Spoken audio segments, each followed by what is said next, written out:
Tough as it is to believe, there is more happening in and around Washington, D.C. with regard to politics that does not have the word debate attached to it. Sneaking under the radar, maybe very much on purpose, was a slap at President Obama over his Iranian nuclear deal, and the strangest of bedfellows when it comes to being best buddies with Democrats over the plan.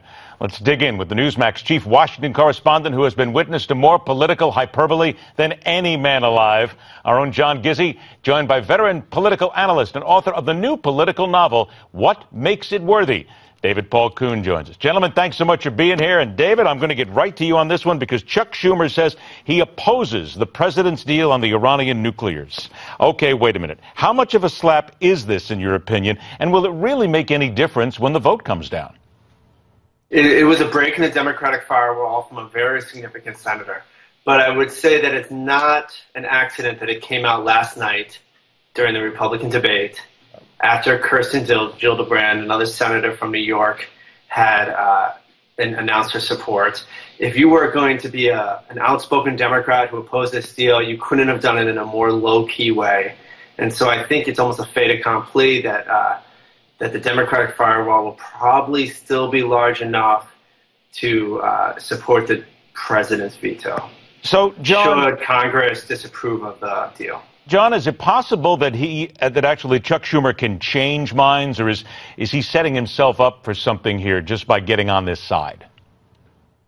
I tend to agree with John McCain, as he told this reporter and others at the Hudson Institute a week ago that Chuck Schumer's position on the Iran deal would be pivotal to whether the administration would be come up short in trying to find the magic 34 votes needed to sustain a presidential veto of a likely congressional passage of holding down the sanctions as they are.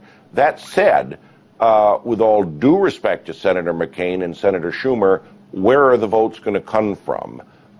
Angus King, the independent from Maine, Bill Nelson of Florida, Jack Reed of Rhode Island, and Bernie Sanders of Vermont have all weighed in the last 48 hours in favor of the agreement. Look, Republicans, assuming all 54 are united against the deal, need another 14 votes to finally ensure they can survive a veto. I'm just not sure where they'll get the votes from.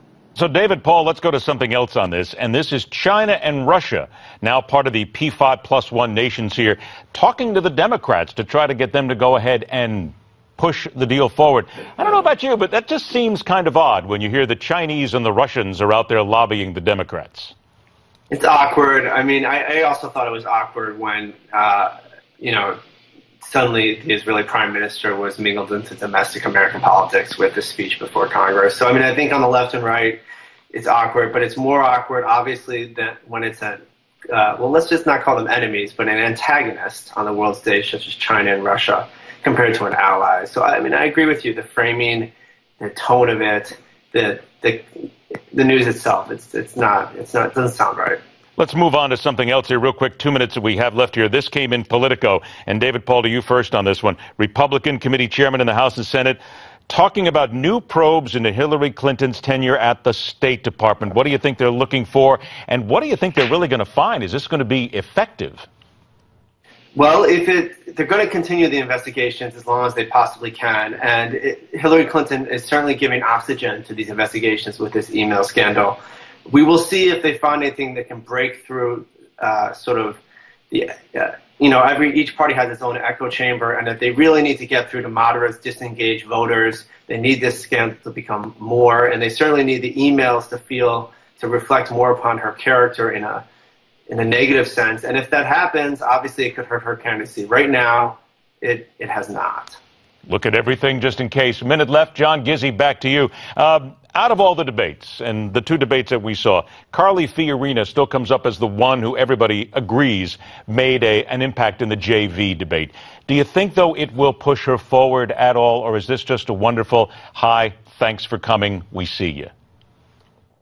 Ed, you know very well that I don't opine or editorialize. I report. Indeed. And our group of neutral observers that Newsmax contacted last night to analyze agreed in large part Rand Paul had a bad night in all likelihood, he won't be on the stage at the next debate. It was unanimous over who emerged from junior varsity to play in the big leagues, Carly Fiorina. And people were willing to say that on the record. The political writer for the Des Moines Register, among others, was very adamant about this. So my guess is look for Paul to go to the back of the class and Carly Fiorina to come up and recite for everyone when the Gang of 10 sits down next time. There you go. Everybody, just remember, this was only the first debate. We have so much more wonderful political theater to go before it's all over. David, Paul Kuhn, John Gizzi, gentlemen, thanks so much for joining us. We appreciate your time. We'll talk to you again real soon. Stay with us, because the fastest 60 minutes, the news, the hard line continues. Next up, we'll slap a little bit of a brand on those who seek your vote.